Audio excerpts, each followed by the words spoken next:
Okay, good evening, everyone. Thank you for joining the New York Black MBA digital series, Your MBA, Your Future. My name is Alicia Suggs. I am the Director of University and Alumni Relations, part of the Metro New York chapter of the National Black MBA Association.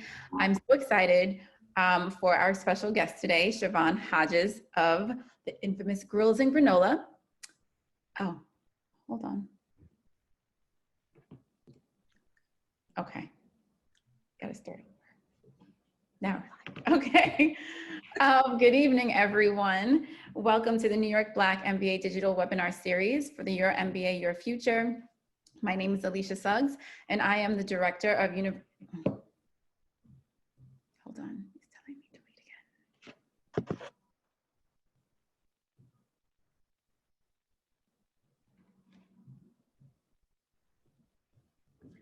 You can go grab water.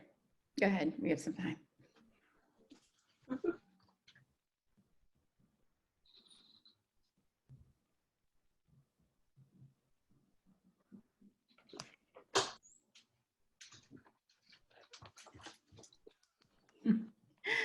Good evening, everyone. My name is Alicia Suggs. I am a Director of University and Alumni Relations, part of the Metro New York chapter of the National Black MBA Association. And this is the New York Black MBA Digital Webinar Series, Your MBA, Your Future. And tonight's series is on mindfulness, how to navigate work, life, family while in school. And I'm very excited because this evening we have Chavonne Hodges of Grillz and Granola here with us to really give you some great tips on how you can be mindful during this time, especially during coronavirus.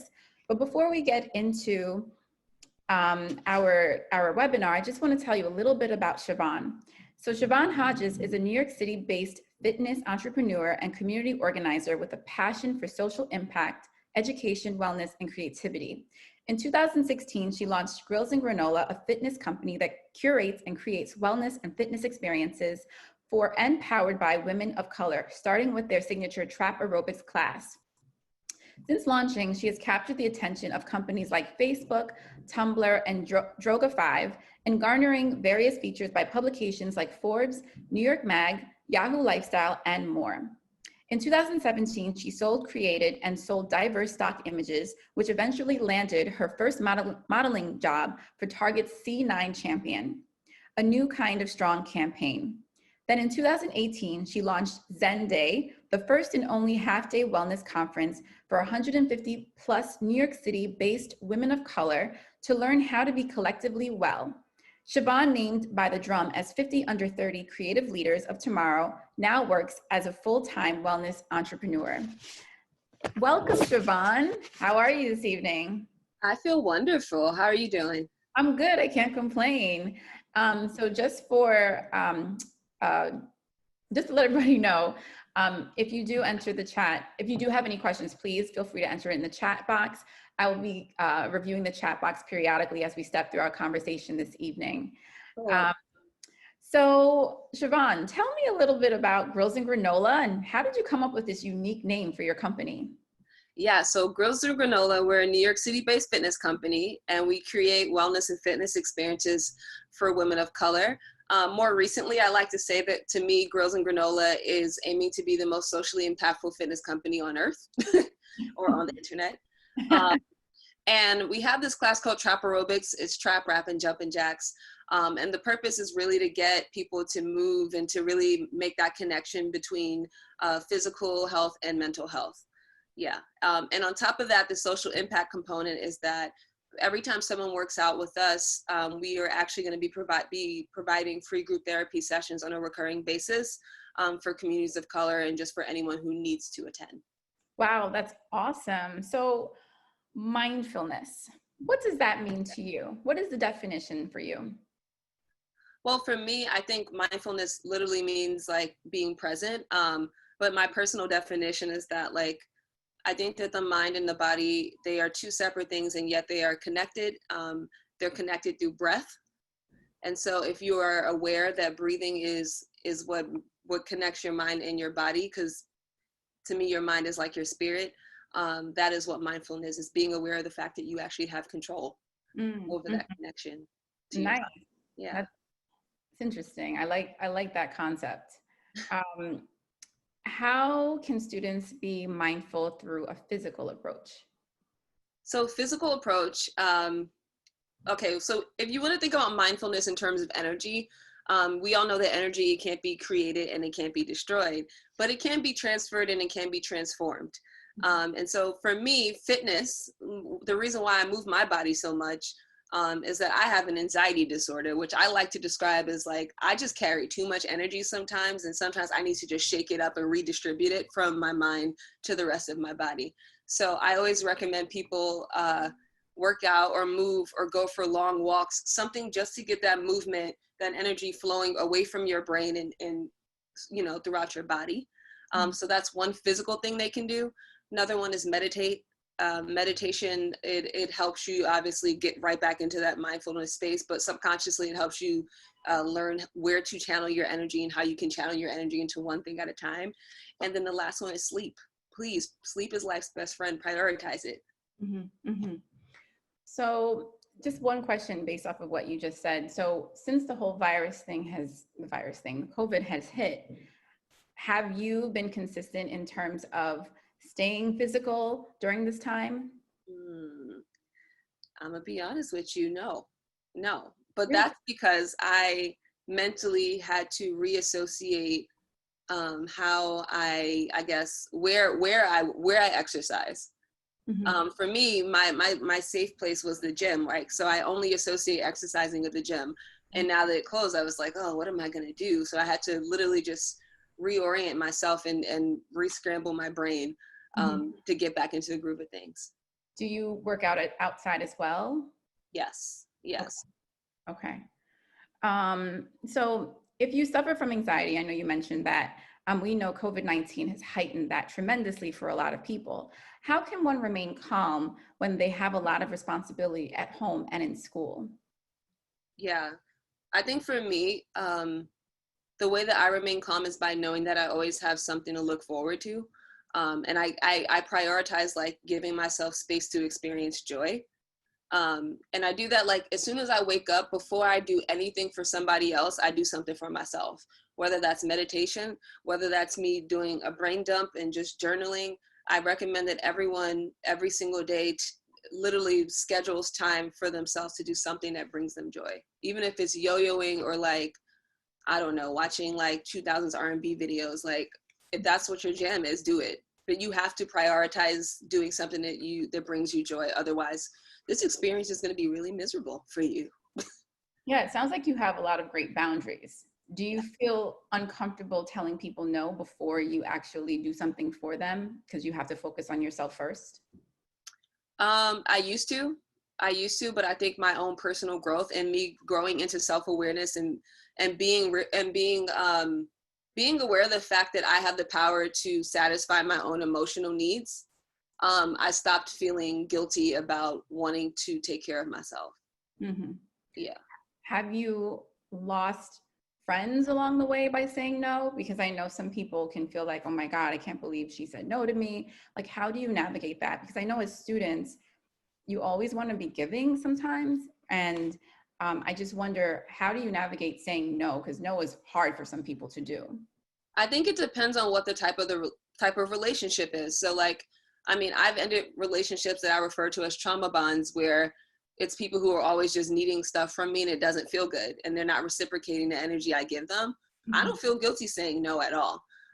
But if it's someone that I truly care about and they're in a bind, then my answer is usually no, but I can talk to you at this time when it's more convenient for me. I'm being clear on setting my boundaries because I realize that the people who love you the most and the people who appreciate you the most usually understand when you set boundaries. And the ones that get upset and they give you the protest behavior are usually upset because they benefited from your lack of boundaries. Got it. Got it. Another question for you. Students with family members who've been affected by this horrible virus, how can they remain focused in school when there are challenging times in the home? I think that goes back to your why. So I can say for me, like I have a lot of elderly people in my family, and it's been really hard because they can't go out, or I can't see them, or we just can't communicate together like we used to. I'm hearing a little bit of background noise on my end.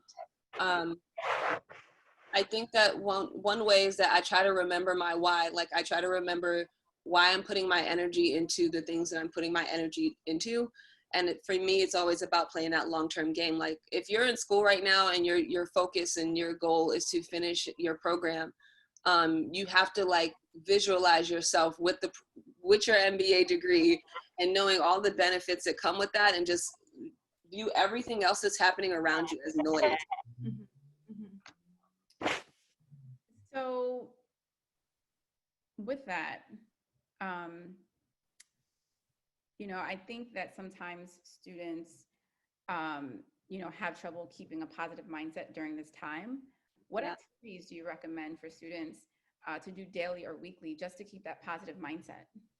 Yeah, so I have a few things. For me, as someone who gets really anxious, sometimes that anxiety can turn into depression because I've been constantly, you know, overthinking about things that have not even happened yet. I do a few things on a daily basis. I meditate, even if it's for like 10 minutes. I try to meditate, and I use a app called Insights Timer, and I'm sharing it because it's free.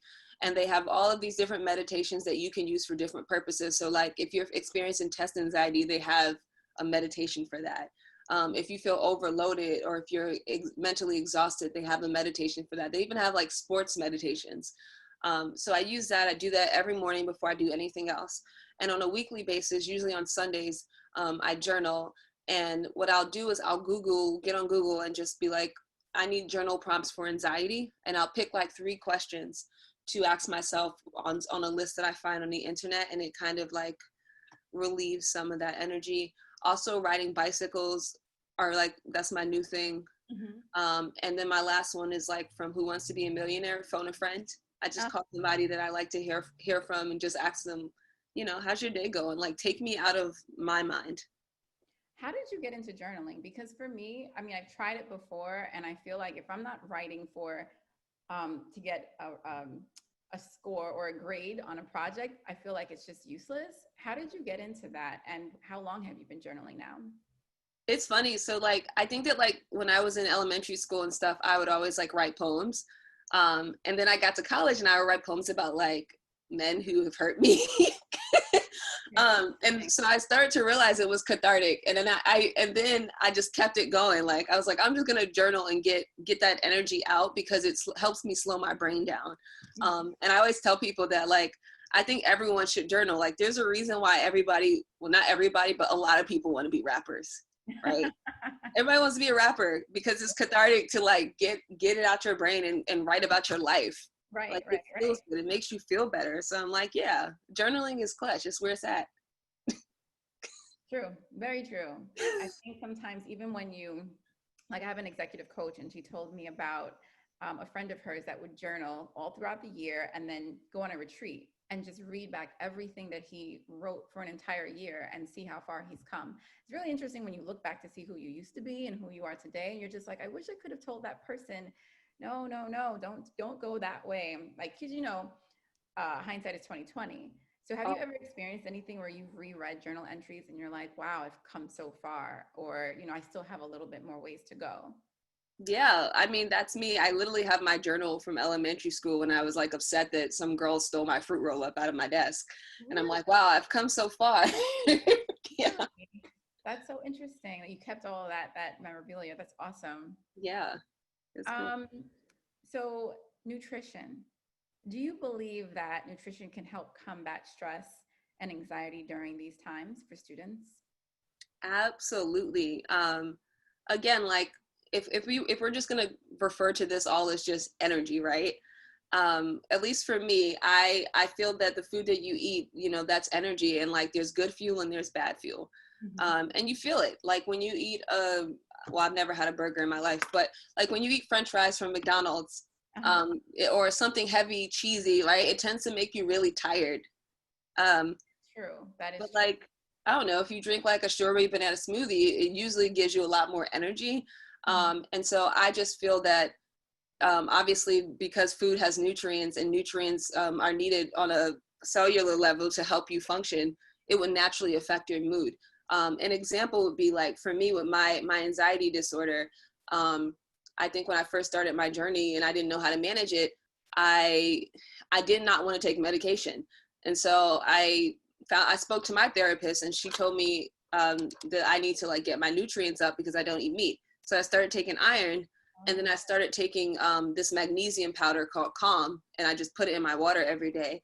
And it actually had an effect on my anxiety. Like I'm not like as anxious as I usually am. So it works. I think I use that because I'm into fitness as well, and I used to put that in my protein shakes. It's good. I mean, it doesn't have a flavor, but yeah, that's interesting that you use the same thing. Mm-hmm. Yeah. So do you have any innovative ideas to provide our students on coping with trauma and dealing with work and school? Sure. I don't know if this is an innovative idea, but like I like to describe myself as a high functioning anxious person. I'm an overachiever. I'm always like working. And when my trauma comes up, I try to like treat it as an unwanted house guest. If you personify your anxiety, if you personify your depression and your anxiety and view it as like, oh, here comes this girl anxiety showing up in my life, she won't leave my living room, it changes your relationship with it. And then for me, because it's personified, that means that I'm separated from it and I have control as to whether or not I allow it to affect me. Mm-hmm. That makes sense. And then also like you have to tell yourself good stories, because I think as Black people, and just considering the generational trauma that we've all been through, I think we're not always telling ourselves the best stories because they're not shared. So like the story you tell yourself is the most important thing. And I think it's important that you wake up in the morning, you try to tell yourself one good story, whether that is I'm deserving, I'm kind, or I have all the tools, people, and resources I need to be successful. That's mine. That really does make a difference. It gets embedded into your subconscious and you believe it and you start to operate and move in a different way. That's really helpful to know.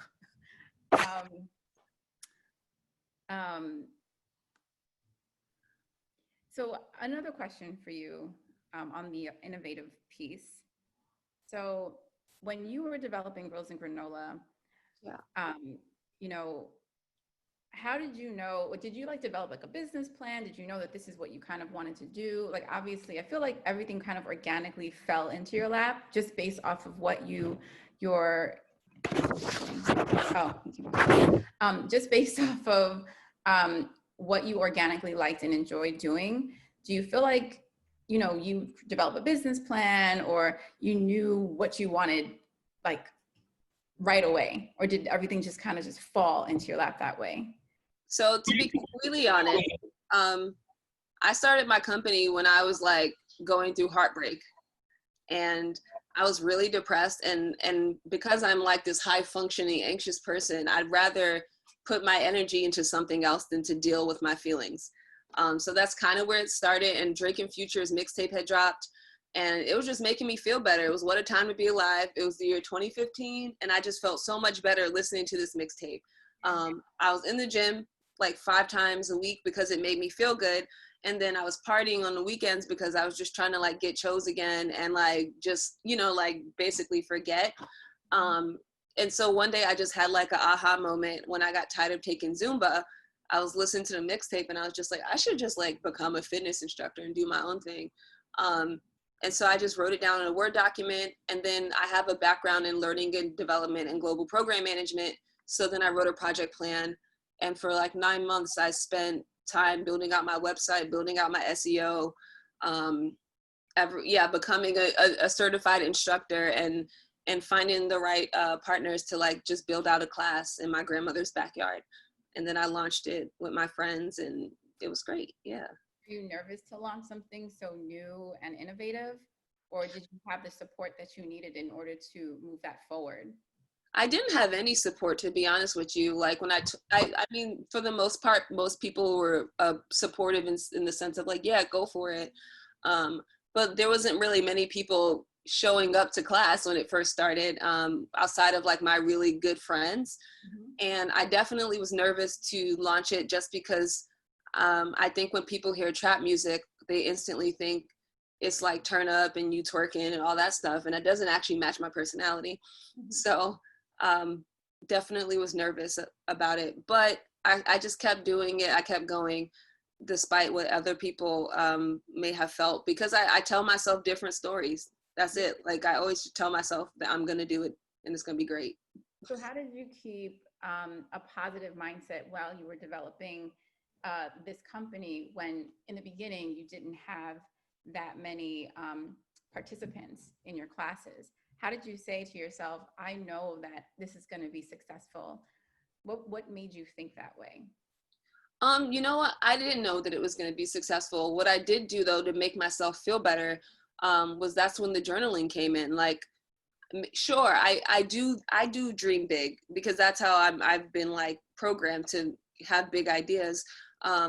But when reality doesn't meet that vision, what I have to do for myself is like just do a list of how have I grown in the past 3 months, and that would make me feel better. I went from having one person show up to the first class to having 10 people show up, 1 month later. And for me, that's how I track my progress. And that's what shows me that I'm not as bad as I think I am. Hold on 1 second. Do you still see me? I still see you, yeah. Okay. Oh, there we go. No, my phone is connected to my laptop, and then when it rings, this thing just disappears. Okay, where'd you go?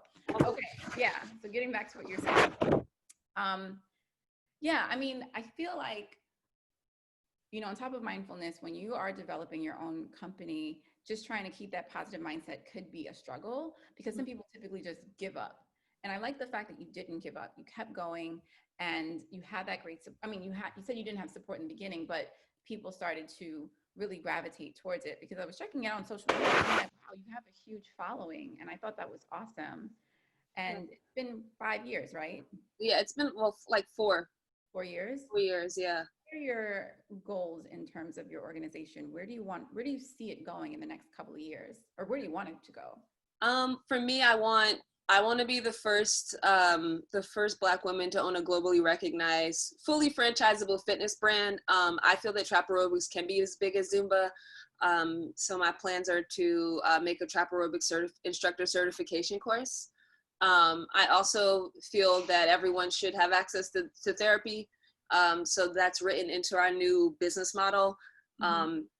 So I just want to see more people feel better. Honestly, that's it. I just want people to feel better and to have the tools to just make themselves feel better. That's it. That's awesome. So a lot of schools are taking a hybrid approach, and some classes will be, taking place in school, and then obviously at home, online. What tips can you give those that are suffering from social anxiety due to coronavirus? Like, how do they feel that they can get back into the world? Because I know some people that are having difficulty even going outside right now. What tips would you give those individuals that suffer from that? And do you have any personal stories to share on that? Yeah, so personal story. I also have a lot of social anxiety. And something that I learned to do is to make a fear hierarchy. Anxiety is always about, with anxiety, your mind is always in the future, and you're always thinking about something that hasn't happened yet. So I'll write a list of everything that could potentially go wrong, and then I will rank it from least to highest, right? Like, what is the likelihood of somebody, I don't know, sneezing right in front of me directly when I have no mask on in a classroom? It's probably not likely, but it feels likely. And so for me, when I look at it in list form, then I can I've separated myself from my thoughts and my anxiety because it's on the page.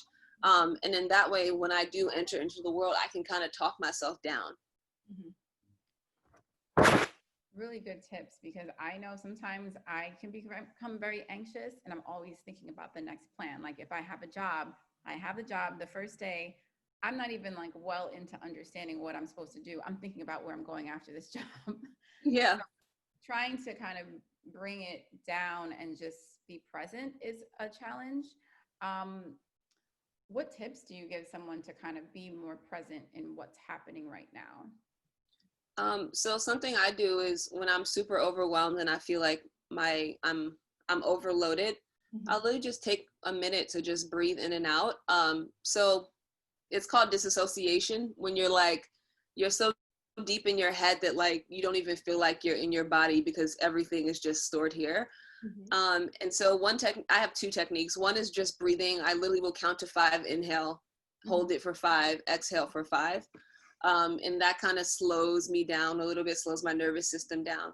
The other thing that I do is I try to reground myself by looking around and saying out loud things that I can see.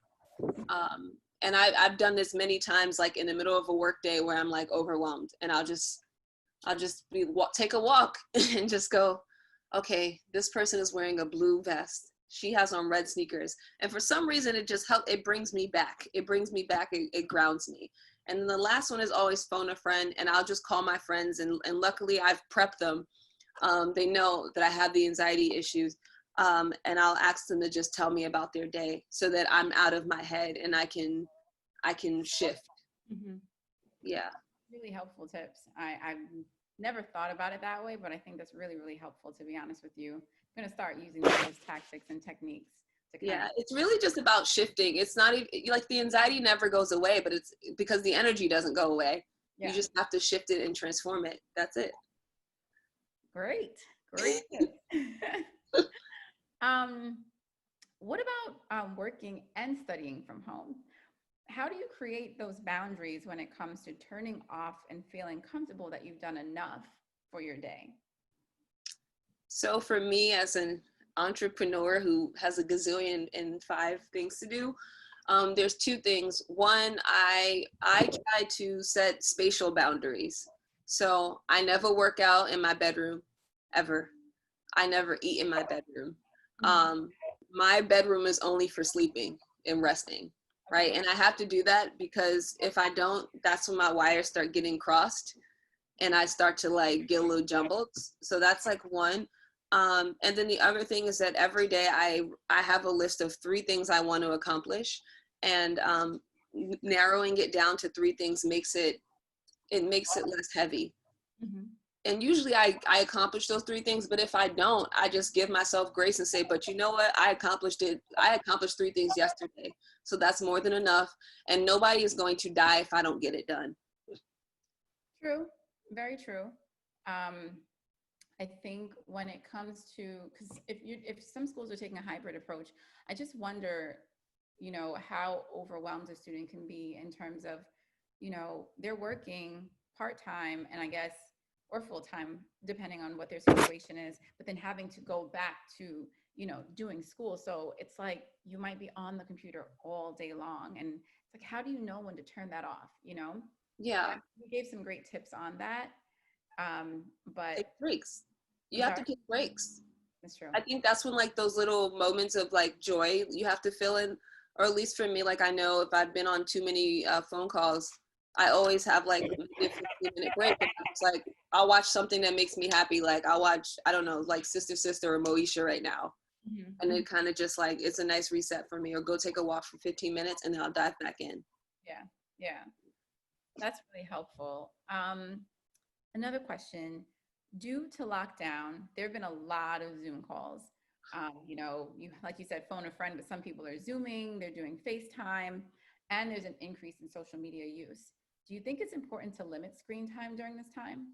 And what have you been doing? Absolutely. For me, I've only been on Zoom if I absolutely have to. I limit my screen time. I have the screen time app in my iPhone. I limit that. And then I also, I don't know, I like, when I feel myself being zoomed out, I will just gracefully send someone an email and say, hey, I'm not going to make this webinar. I'll watch the recording.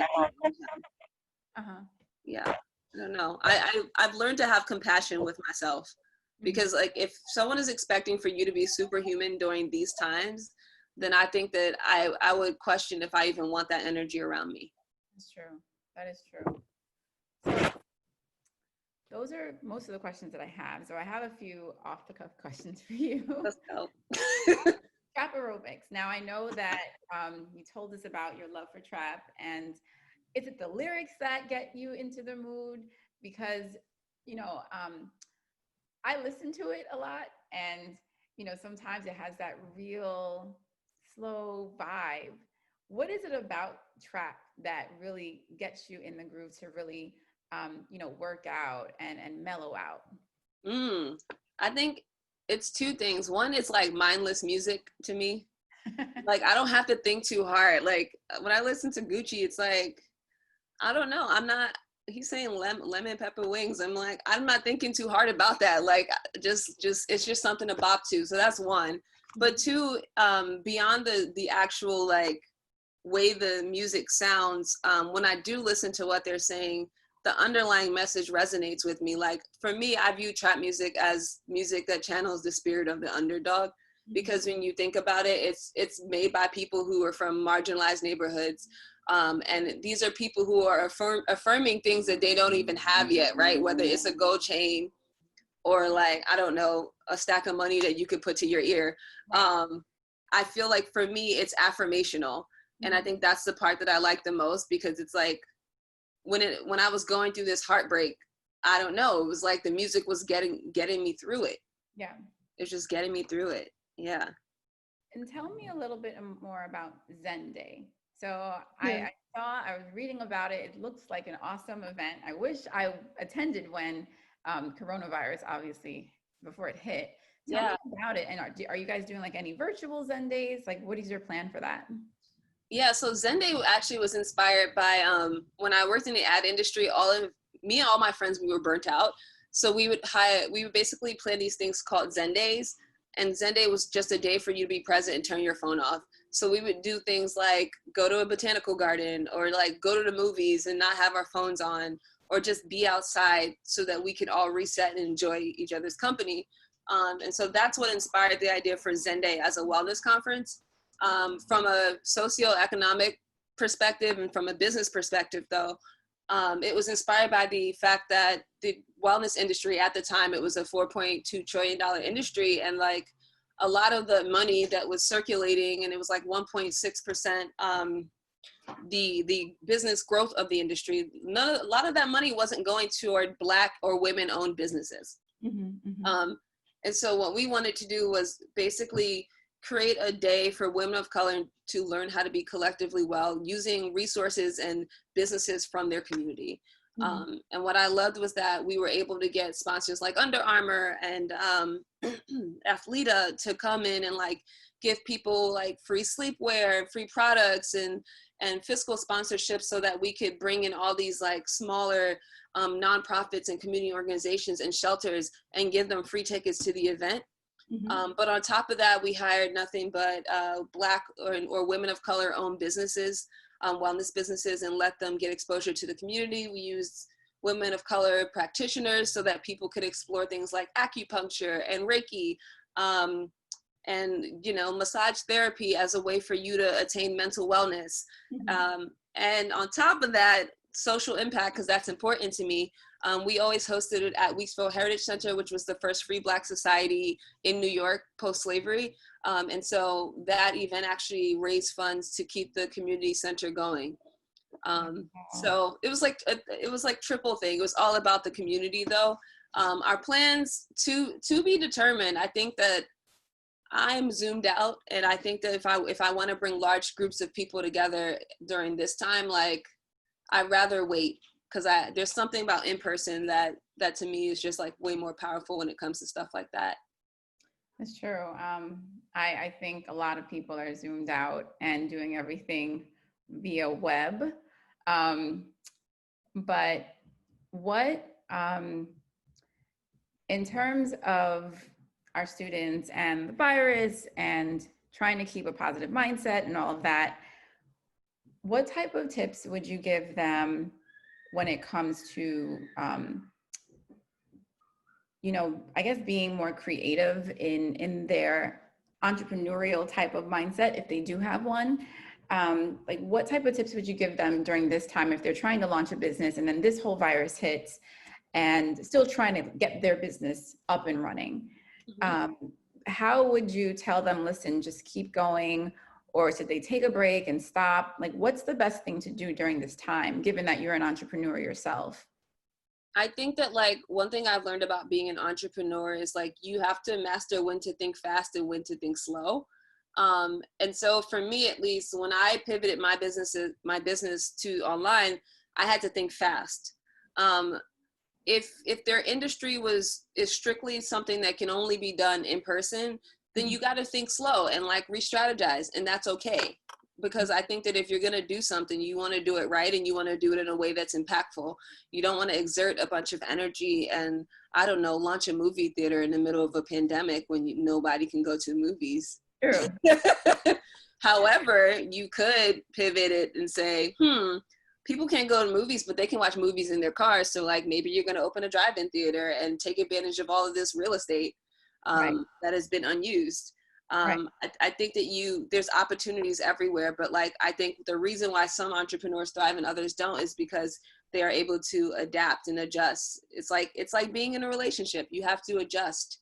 Right. No, that's a really good point, because I know that there's even some filmmakers that probably wanted to put something on the big screen, but then resorted to actually putting like on a streaming service like Netflix or Hulu. So you're right. You do have to be able to pivot and adjust during difficult time. Like these are unprecedented times. Nobody thought that this would ever happen in our lifetime, you know? But I know that there's a lot of people getting through it, and I see that you're doing exceptionally well during this time. Yeah. Yeah. You just have to adjust. That's it. Yeah. Yeah. So another question that I have, so for those individuals that have lost loved ones due to the virus and is trying to get back on track with school, what type of tips would you give them in order to kind of, calm their minds? I know you mentioned meditation. I think you mentioned something about trap meditation or something like that. Maybe I'm wrong. Oh, no. I do like creative visualization meditations. What exactly is that? Okay, so there's this thing called quantum jumping. And Okay. basically it's a creative visualization meditation where you meditate and visualize yourself in the future in your highest form, right? What does that look like? For me, I'm in some house, I'm wearing linen. I have like some really like hairy dog, and I'm sitting at a computer, but the beach is outside.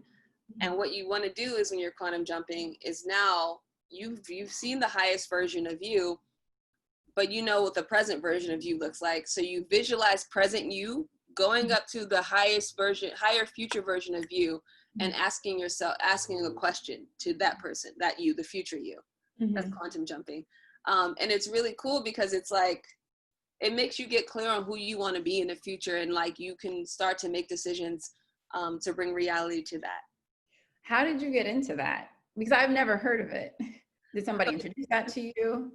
I think it comes from like having really candid conversations with people. So like one of my best friends, like we're always talking about therapy and stuff like that. And it's like, we all experienced like the same sort of problems, which is usually like, you're not really sure of where you fit into the world, and it manifests into different ways. And then trauma from your past creeps in and just shakes up your snow globe even more. And so we're always like sharing tips. And so she taught me about quantum jumping. And then I said, oh, can I try it with you? And we just started quantum jumping, and it's wild. It's wild, but it's so good. It gives me something to look forward to. So I definitely recommend that, like sort of start to visualize what the highest version of you looks like. And if you can't visualize it, write it down and put it on a piece of paper somewhere in front of you, so that like you can remind yourself that you can become that person. And if that's hard, then go back to a period of time when you did feel like the highest version of yourself and write that down, and to remind yourself that like you are capable of shifting. And then in terms of like grief itself, I have a lot of friends that have lost people because of COVID. And they've described grief as like, is having so much love and having no place to put it. And so that, to me, when I think about energy and love, now you have to shift. Where are you going to put your love? Put your love into yourself, put it into other people, into other things. But that's up to you to determine. You have to look within yourself and decide, how do I want to redistribute my energy in a way that works for me? Right. Earlier in the interview, you did mention sleep and how that's so important during this time. What tips would you give someone that's like struggling with sleep? Like when they close their eyes, they're seeing visions that they don't want to see. what do you do and how do you get through that? Well, I got plenty, plenty of tips for that too. Great. 'Cause this is literally my everyday life. One thing I do is I try to make sure that my bedroom is as comfortable as it possibly can be, whether that's temperature, the feel of the sheets, smells, everything. I will set it up to make it as zen as possible. And I don't compromise on that. The other thing I would recommend is there's a creative visualization exercise I do where, because I'm up at night and I'm thinking about everything, I try to literally visualize myself plucking those thoughts out of my head and putting them away into a trunk, like just visually saying, this is the stress of me. Like, okay, for example, today, like I was very nervous talking today, and I literally had to visualize myself like, you are not going to like barf on camera, right? And I just put it in a trunk, like just tuck it away. Journaling at night, if you got a bunch of stuff in your brain, you need to separate yourself from it, write it down. And then the last thing, this is like my favorite tip. Oh man, and I'm putting everybody onto this. Spotify has all of these sleep playlists. So what I do is I connect my phone to a Bluetooth speaker and I play like sleep sounds, whether it's night rain, thunderstorms, binaural music, whatever. They have all these different playlists, jazz for sleep, and it really just helps me mellow out. And then melatonin is my other one. If I can't sleep. That's really interesting. I like all of those tips you just gave. I didn't even know Spotify has a playlist. Is it like, because you know you can download an app and they have like the beach, like the waves crashing along. Is that what it's like? Or is it like real like R&B songs like Sade or something? No, it's literally different. Like it's a whole genre in each playlist. It's like, do you want ocean sounds? You got it. You want jazz for sleep? You want like acoustic guitar or like peaceful piano? They have all these playlists. That's awesome. Rainforest, nature sounds. I love it. So another question. I know that you said you phone a friend often. What happens to those days when you're trying to phone a friend, they're not available?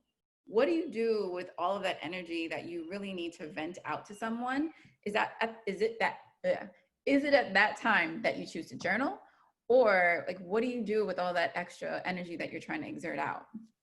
I do whatever feels appropriate. So I am that person. I for me, if I need to cry, I'm going to cry. I view it as, I go through my options like, okay, no one's available to talk to. How am I going to get this energy out in a way that isn't self-destructive? Right.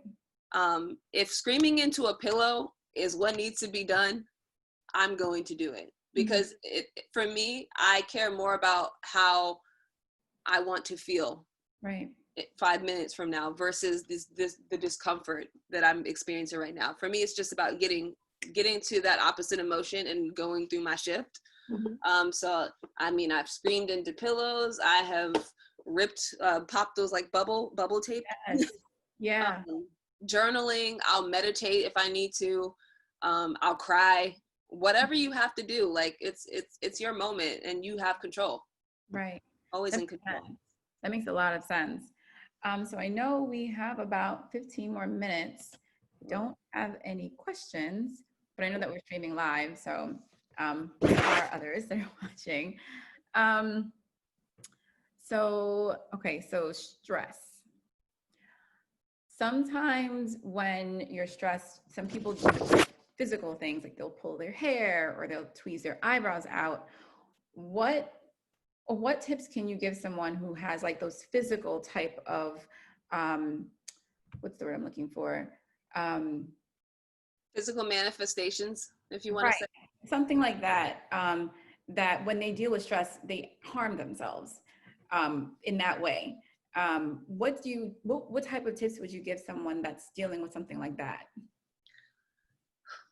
Wow. I just, I like full transparency because I feel like I don't want to be that person that gets on a webinar and it just doesn't keep it 100. So like me, I'm a hair puller. I do that. Really? Okay. It's called trichotillomania. And for me, I've been able to minimize it because every time I feel that urge, I have like a mantra or something I say to myself to stop myself from doing it. The moment I realize I'm doing it, I literally will say something that is affirmational or positive to me to just shift that energy always. Interesting. Yeah, because I do know people like that. And when I first found out about it, I was in high school, and there was a girl that I worked with, and she would do that. And I thought, it was like, I've never heard of that.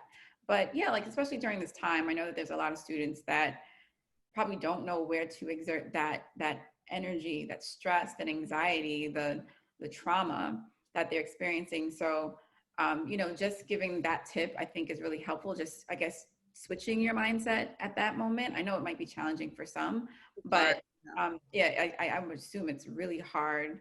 But that's a really helpful tip for those that do suffer from things like that. Yeah, and take advantage of like all of there's a lot of like free mental health resources. You guys can come to free group therapy if you want. And I do have like I guess I'll share it later. We discussed it about the gift for all the viewers. Okay. So that's one. And then there's like NAMI, which is the National Association for Mental Illness. And they have like free group therapy sessions like once a week in like pretty much every state. And there's all of these like, therapy hotlines and stuff like that. If things get desperate and you just feel like you have exhausted all the resources and tools and everything you have within your power, go get the help that you need. That's why it's there, Yeah, I would definitely agree with that. As far as nutrition, is there anything that you recommend that people try to calm their nerves? Like, is there any teas, like herbal teas, or any type of vegetables or fruits that you have used or you think that would help benefit students during this time? Yeah, I think that magnesium calm powder is like my number one thing. It's so good. I also drink a lot of like chamomile tea. Try to avoid caffeine because caffeine, when you're anxious, your nervous system speeds up, your heart rate speeds up, and if you take caffeine a lot, it keeps your heart rate up there, so it just makes your anxiety worse. Right. So you really just want things that like slow you down. So yeah, chamomile is one. What else was I drinking? Lavender is my favorite. Like there's like lavender teas. Okay. Yeah, you just gotta slow down. Like it literally is just about shifting. And the calm, do you usually put that in your teas, in your water? I put it in my water because I drink water every day. So like I put like a teaspoon of it. It's in this water now, actually. I still have it, and I've started working out again. I do, like I said, use protein shakes, and I used to put it in my protein shakes, but then I just stopped. But I think I'm going to start using it in a different way because I've never thought to use it in my water because it is tasteless. It doesn't have a specific taste at all. Yeah, you don't taste anything. So it definitely works too. Like, yeah, I noticed the difference. And then like, it also helps too with like digestion because a lot of your anxiety is like, it sits in your stomach. So that's why I like really recommend the magnesium. Great. All right. Well, I know we have 10 more minutes, and I know you mentioned about a gift. Yeah. So go ahead.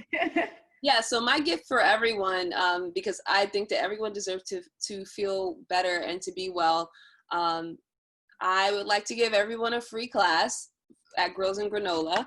So all you have to do is go to our website, and you are going to enter the code BLACKMBA, and you'll be able to take any free class of your choice. So we have trap aerobics, trap legs, we have R&B yoga, we have upper body and core, for full body, all of those wonderful things. Whatever is your jam, you are more than welcome to work out and sweat. And on top of that, we stretch in every single class, and we meditate for about 5 minutes toward the end of every class. So it's a whole experience. Thank you. I'm so excited. I'm excited to try it myself. Yes, I'm gonna put that in the chat actually, so you guys just Great. have it. Ooh. And code is BLACKMBA, all caps. Boom. Awesome. Thank you so much, Chavonne. Welcome. So I know that, like I said, we're streaming live. There haven't been any questions, but I just want to say thank you so much for being here this evening with us. And everyone on the streaming, on Facebook streaming this webinar will be on our YouTube channel for you to review if you missed any pieces of Chavonne's amazing tips. And on behalf of the National Black MBA Association, I just want to say thank you, Chavonne, so much for being here. I'm definitely going to check out your Grillz and Granola trap aerobics because I like trap and I want to groove. Exactly. My name is Alicia Suggs. I'm the Director of University and Alumni Relations. And thank you, Chavonne Hodges from Grillz and Granola. I just want to tell everybody have a great evening and check out Grillz and Granola. She put you on. Thank you. Thank you so much. Have a great evening. Have a good evening. Take care. Bye.